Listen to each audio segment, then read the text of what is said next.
try and talk about where is the culture. So, sorry? Yeah. Okay, so start by optimizing your sleep. There's so many people out there that are proud of just subsisting on 4 or 5 hours of sleep a night, and you can get used to it eventually, but it never stops impacting your consciousness and well-being. And so if you can manage to sleep for 7 or 8 hours a night, it really makes you a better or more functional and happier human being. If you push it to 9 or 10 hours, some of the people that are performing at the highest levels of cognitive or mathematical achievements get a benefit out of 9 or 10 hours of sleep, but a lot of people just don't. So I would just try and get that recommended 7 or 8 hours.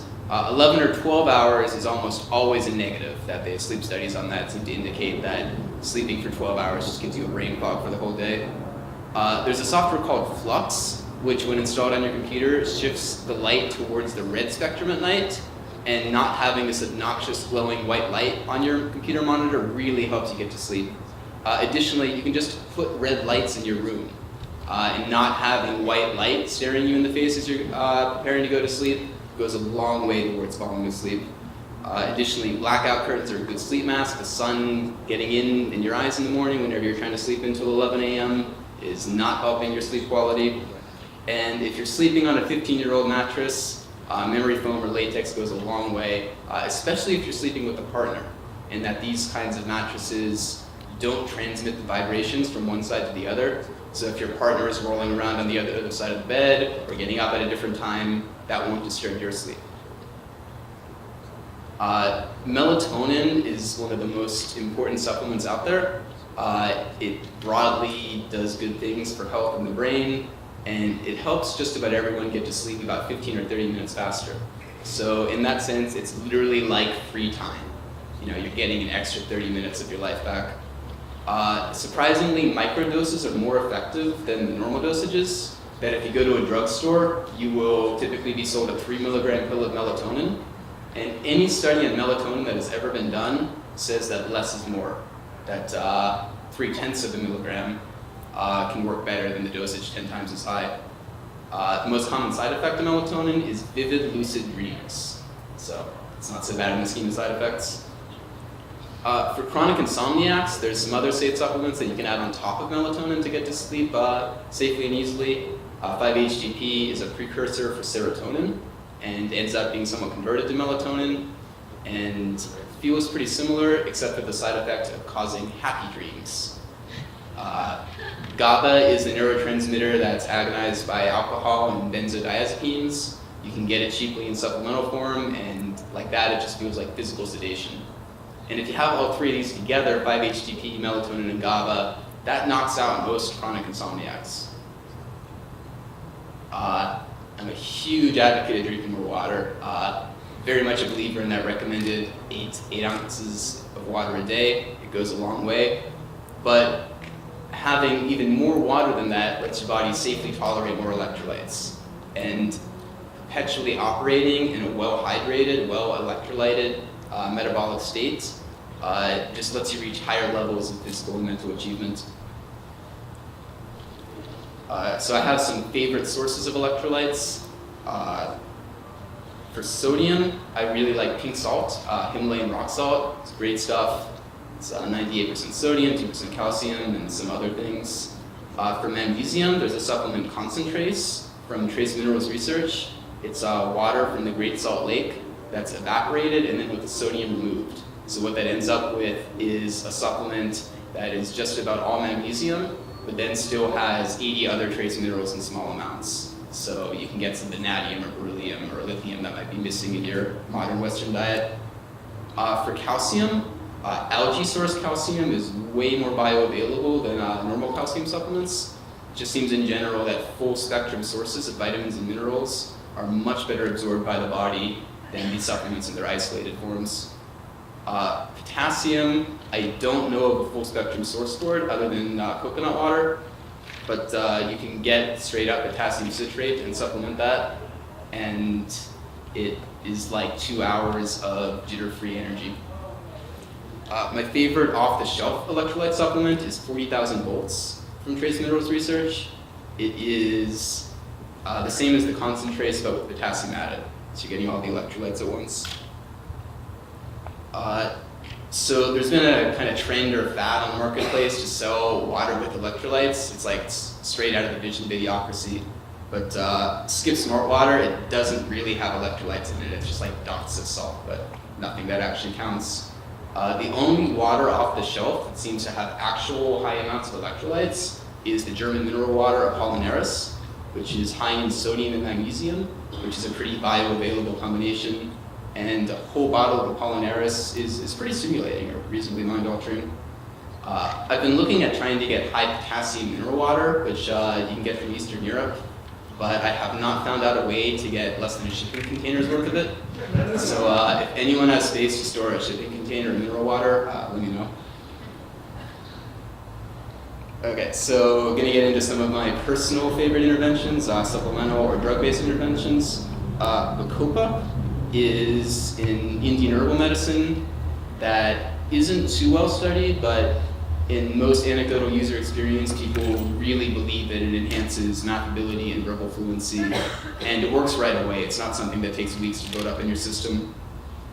The classic nootropic is piracetam, invented in Russia in the 60s, broadly neuroprotective, incredibly safe, safer by gram than sugar, and it improves working memory and verbal fluency, and you want to take it with choline as it has a tendency to deplete choline.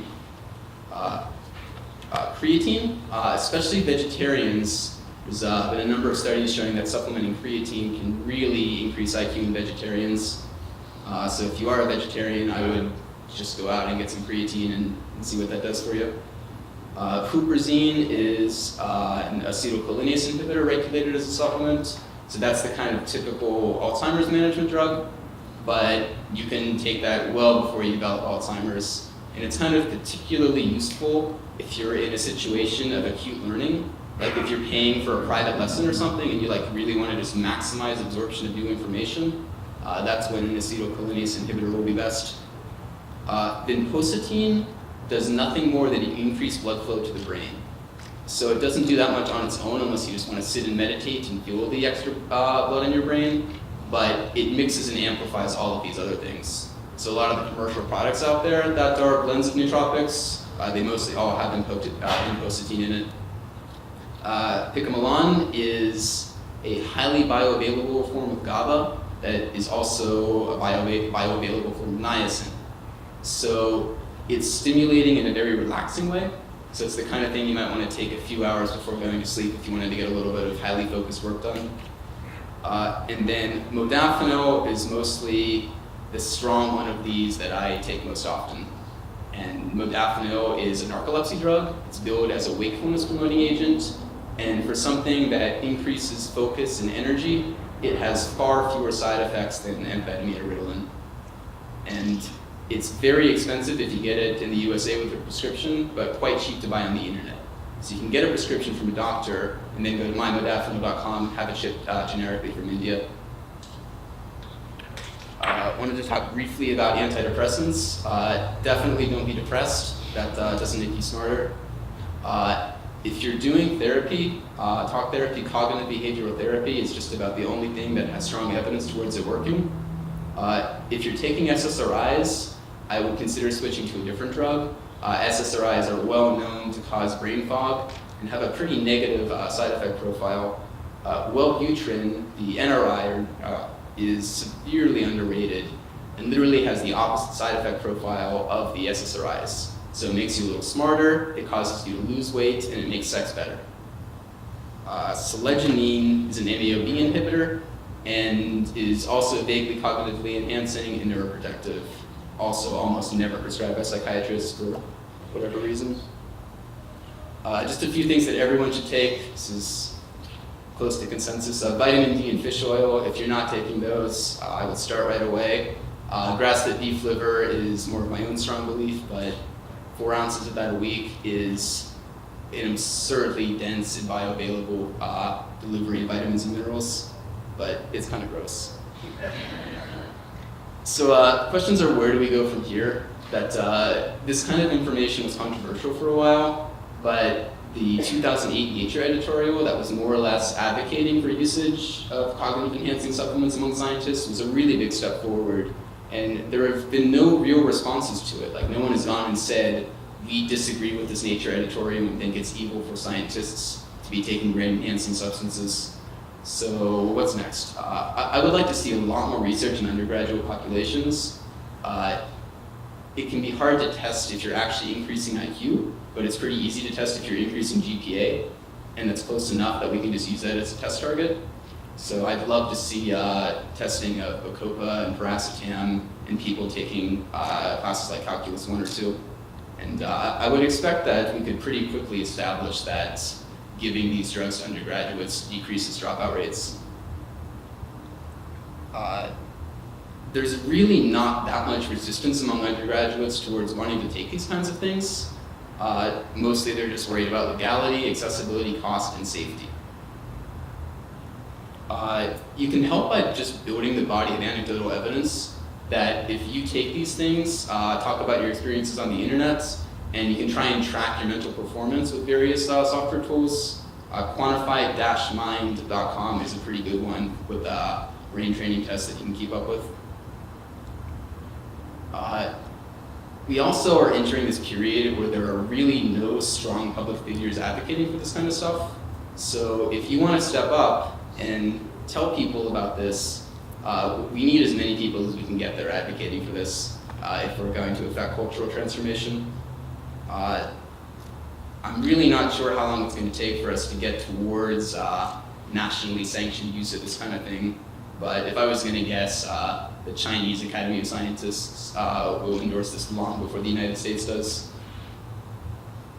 So just going to offer a very basic prediction, which is that 10 years from now, more than 60% of US engineering undergraduate seniors will have tried a legal supplemental brain-enhancing substance. And I am happy to take your questions.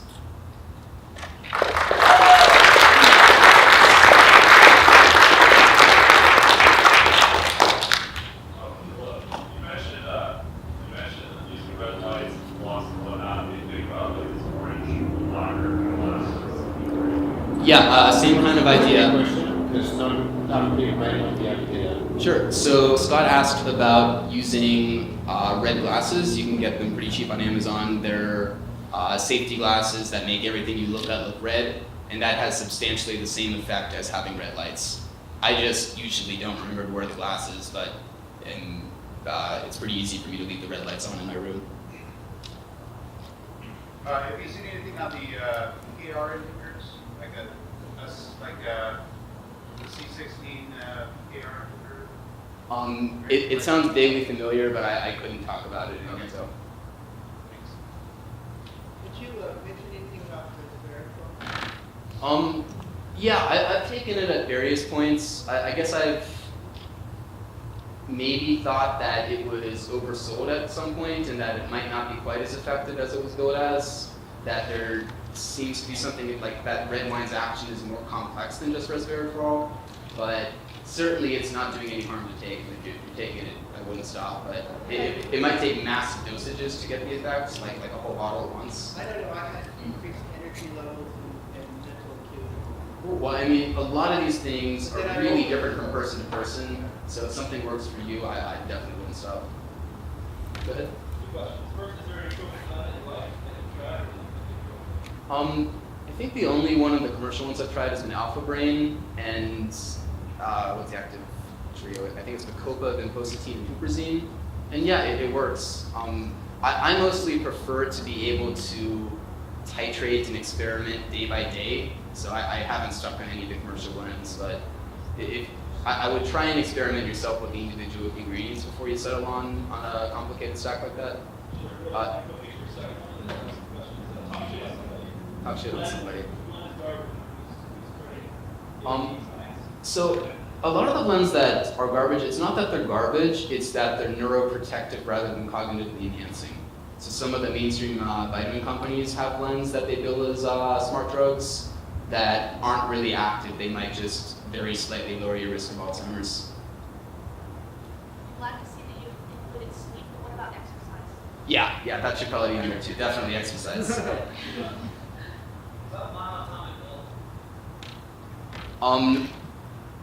For some random reason, I was looking into it a lot a few weeks ago. Maybe there's no real scientific evidence, but there's kind of anecdotal historical evidence. I don't know. If you, no, I haven't. What about erythropoiesis? Yeah, EPO. That is pretty much at the top of my list of things I haven't tried that I would like to try. I'm very curious. There's definitely evidence that it does amazing things for the brain, and it's less dangerous to take if you're not a high-performance physical athlete. But you do have to inject it, so that's a pretty serious barrier for a lot of people. But usually when I'm feeling uncreative, I go to the World Anti-Doping Organization's list of banned substances, which is just a wealth of resources on, ways to dope yourself. I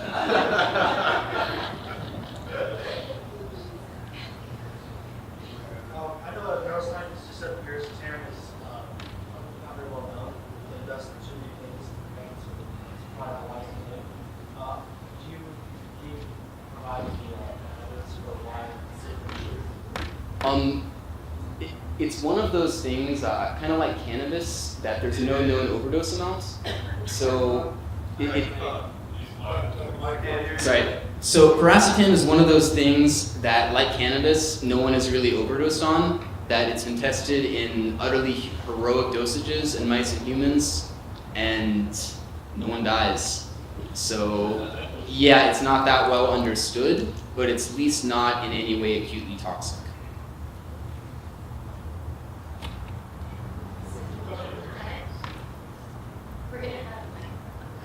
Okay, one more question? Yeah. What to stay away?